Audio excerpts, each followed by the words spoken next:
Hey, all you literary legends and luminaries, I'm Julie, and welcome to another episode of Booksmart. Today's book is Oprah's most recent book club selection. It's a memoir called The Tell by Amy Griffin. I have mixed views of this book. First of all, let me reiterate my self-imposed rules for reviewing memoirs. I am not here to criticize anyone's personal experiences or their life stories. What I attempt to do is critique the narrative choices of the author and how those choices impacted my reading experience. But I must admit my bias is right from the start. Because The Tell was an Oprah Book Club selection, I'm already on edge. I don't want this to be picked by Oprah because of who you know. Remember the many lives of Mama Love? And Amy Griffin lives in New York and started her own firm. In other words, Amy Griffin is most likely a very important person with lots of money, which equates to a very connected life, perhaps at least a 6 degrees of Kevin Bacon connection to Oprah. But I'm addressing this bias right away so that it will not interfere with what I'm about to read. But the first thing I read is a trigger warning. Now I'm angry. The book jacket doesn't reveal what Amy Griffin's secret is, yet there's a warning before the book even starts that tells the reader outright that the book contains depictions of sexual assault. I despise trigger warnings. I hate them when I watch TV and movies. They are spoilers. I'm a competent adult who will not spiral or sue should something I have chosen to read or watch on my own volition send me into a tizzy. What was so bizarre is that when the publisher made the book jacket, they took great pains not to spoil the secret, and yet now, before I even begin reading, there it is. My reading of The Tell has not gotten off to a good start. But I forget all that within the first few pages of the book as Griffin describes what she does remember. Let me read you a part of a paragraph about her parents owning some convenience stores. I can hear it now in my memory, the swish of the door opening and the jingling bell announcing the arrival of a customer. I can feel the blast of air, flat and cold, hitting my face as I walked inside, a reprieve from the dry heat. I could see the hot dogs that had been turning too long in the hot dog machine, which probably needed to be thrown out. My dad didn't like when they were overcooked, which they often were. In the front aisle, there was candy and lots of it, with a colorful array of gum. I liked the bright, shiny yellow of Juicy Fruit and the synthetic watermelon tang of Hubba Bubba. I know that she is of my generation. In fact, she's actually my age. And I remember how it felt to walk into the gas station across from my grandma's house in a small Iowa town. She has captured the imagery so well. I'm all in. What the first part of Griffin's memoir describes is her seemingly perfect childhood, her need to be perfect, her desire to be the best, how she succeeds in meeting everyone's expectations. Yet as an adult, she's always running, but she's not sure why. Then she quickly moves into her college years and she lives abroad and travels, and we learn of a few boyfriends she's had along the way. Griffin shares a few jarring memories, one in which she appears to overreact to relatively benign situations, although I too am terrified of the dentist and have no repressed memories about teeth that I know of at least. Griffin quickly moves on to her married life, only briefly mentions her New York success in owning her own company, and how she now has 4 kids and the appearance of an ideal life. But something is off, and she doesn't know exactly what. All of that takes place in the first 75 pages, and it's a page-turner. Even though I knew the secret before I started reading, thanks to that stupid trigger warning, I'm all in. Griffin's writing style at times is poetic and captures the beauty of being perfect while also showing all those horrible downsides of being perfect. You know, like failure and how perfectionism is actually very limiting. She's a good girl and has done things right. So why is she running? To answer this question, she follows her husband's footsteps by going to therapy using MDMA, otherwise known as ecstasy.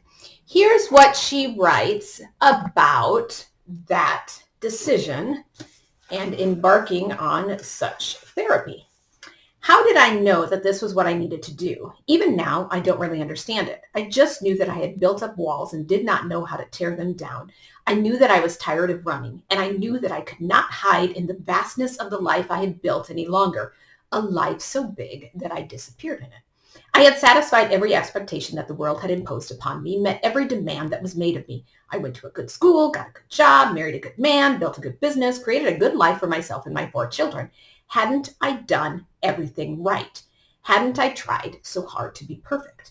I had chased validation from the world, and the world had granted it to me, but I never really felt it. I'd felt a void inside for years. And now I was blistered, run down, exhausted, incapable of rest, terrified to stop for fear of what might emerge from the shadows. That night, brushing my teeth next to John, I realized I simply could not keep going like this. I believed that the pain of maintaining the status quo was greater than the pain of facing whatever it was I had been trying to outrun. For the first time, I could see a different path. Now, this is a very clear turning point in the story for two reasons.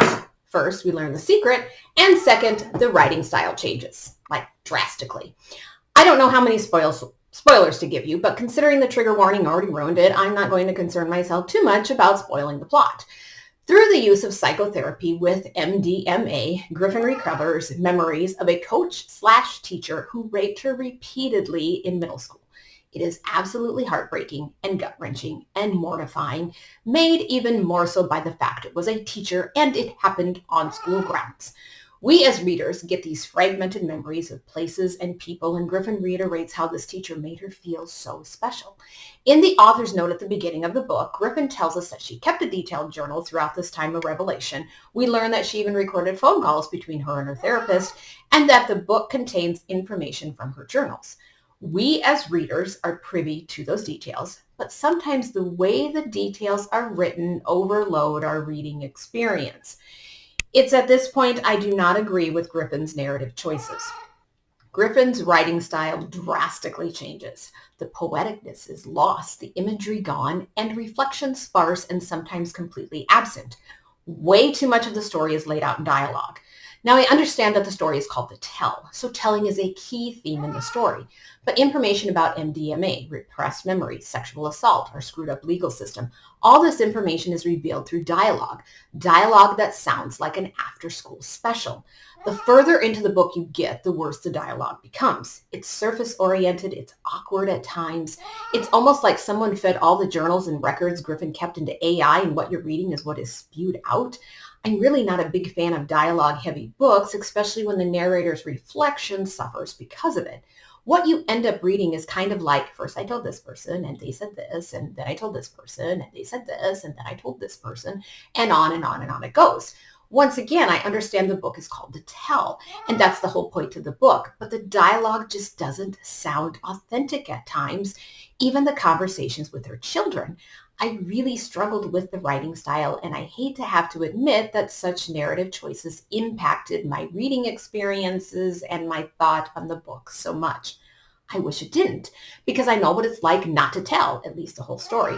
And I know what it's like to fall in line with others' expectations, to not rock the boat, to not make waves, how perfectionism is this horrible demon that sits on your shoulder.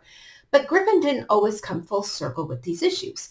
Even the issue regarding her rapist. Many other female students told Griffin how creepy they found him, how creepy they made them feel, yet Griffin didn't think that at all. For her, he made her feel special. This is one of those topics I think we need to explore more. I remember more than one teacher in high school that made me cringe, and one in particular I never wanted to be in the classroom by myself with. Yet other girls flock to him. Why is that? What does our intuition, our individual needs, and whatever else plays a part in how girls are treated by those they trust? How are predators able to sniff out exactly what we're missing, our vulnerabilities, and how can we pinpoint such behaviors in men? It's terrifying, especially in this day and age of social media and everyone having a smartphone and using it all the time. How in the world do we protect ourselves? Are we teaching young girls to tell immediately? And on a side note, why are we always teaching girls not to get raped as if we might be held responsible should it happen to us?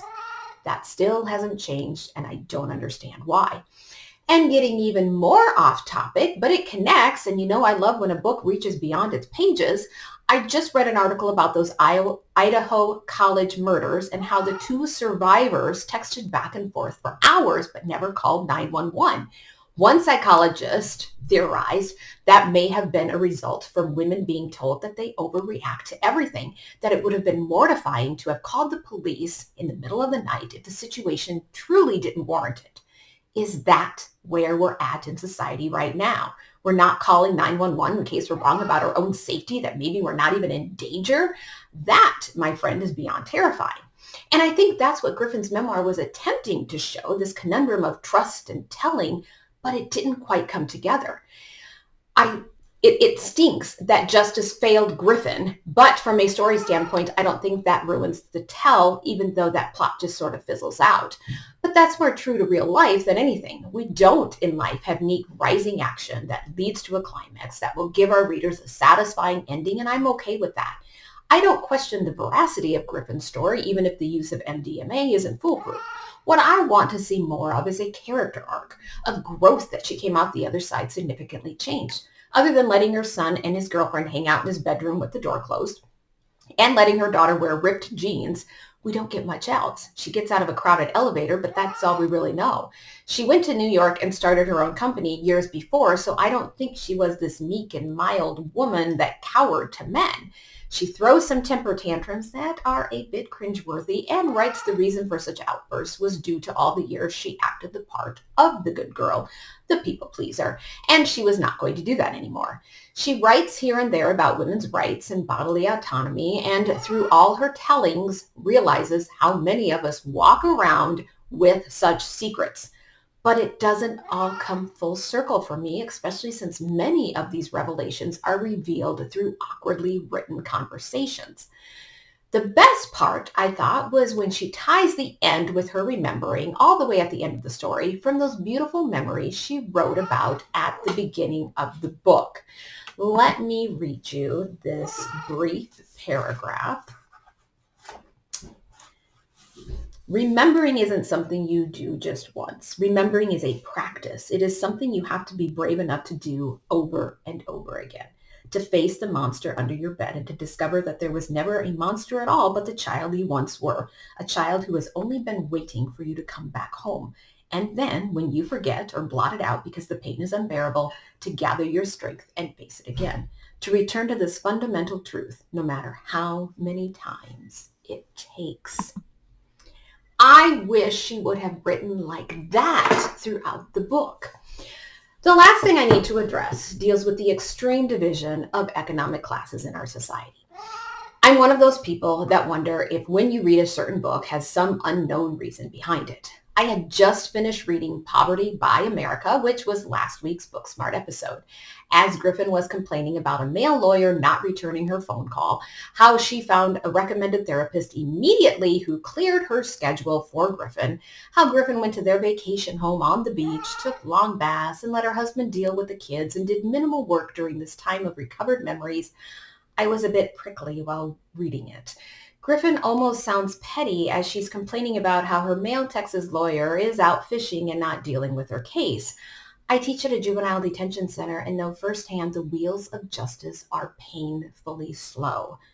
But Griffin, who thinks apparently is used to the world revolving around her, thinks our legal system operates within the speed of a Law and Order or CSI episode. But I suppose if she was able to get an appointment right away with a therapist who cleared her schedule, she would be used to such privilege. I'm lucky if I get an appointment within 3 weeks or 3 months, depending on what I need to be seen for, and that's as an established patient with insurance. I couldn't help but think of Poverty by America while I was reading Griffin recount her own healing and seeking of justice. Perhaps being able to tell is a luxury. Having support is a luxury. Being able to take time off of work is a luxury. Having someone step in and take care of your kids is a luxury. Having the resources to heal is a luxury. And justice is a huge luxury. Even the average middle-class woman would not be able to heal and recover and seek justice the way Griffin was able to do so. Sure, shoved in the middle of a page, one of her sisters reminds Griffin how fortunate she was, but once again, it's done through dialogue, not Griffin's own current reflection, but more of an afterthought.